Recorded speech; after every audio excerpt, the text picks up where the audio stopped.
আমরা আর করব না ভুল।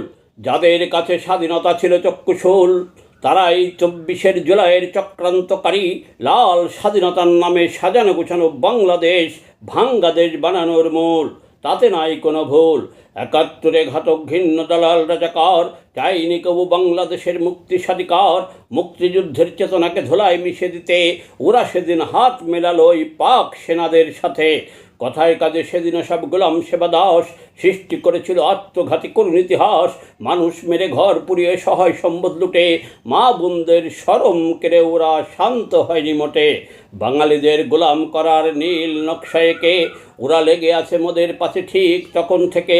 তাই তো জুলাই ছাত্র জনতার নাম ধরে বিরাট চক্রান্ত করে করিল শেখ হাসিনার পতন।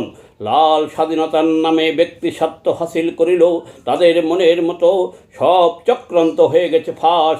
এবার মারতে হবে বাংলার প্রথম হাতিয়ার বাস। জয় বাংলা ধবনীতে এগিয়ে যেতে হবে, দালাল রাজাকার লাল স্বাধীনতার পতন করতে হবে। ইনশাআল্লাহ 71-এর মুক্তিযুদ্ধের চেতনার শক্তির জয় হবে। 71-এর মুক্তিযুদ্ধের পক্ষের সকলকে ঐক্যবদ্ধ হতে হবে।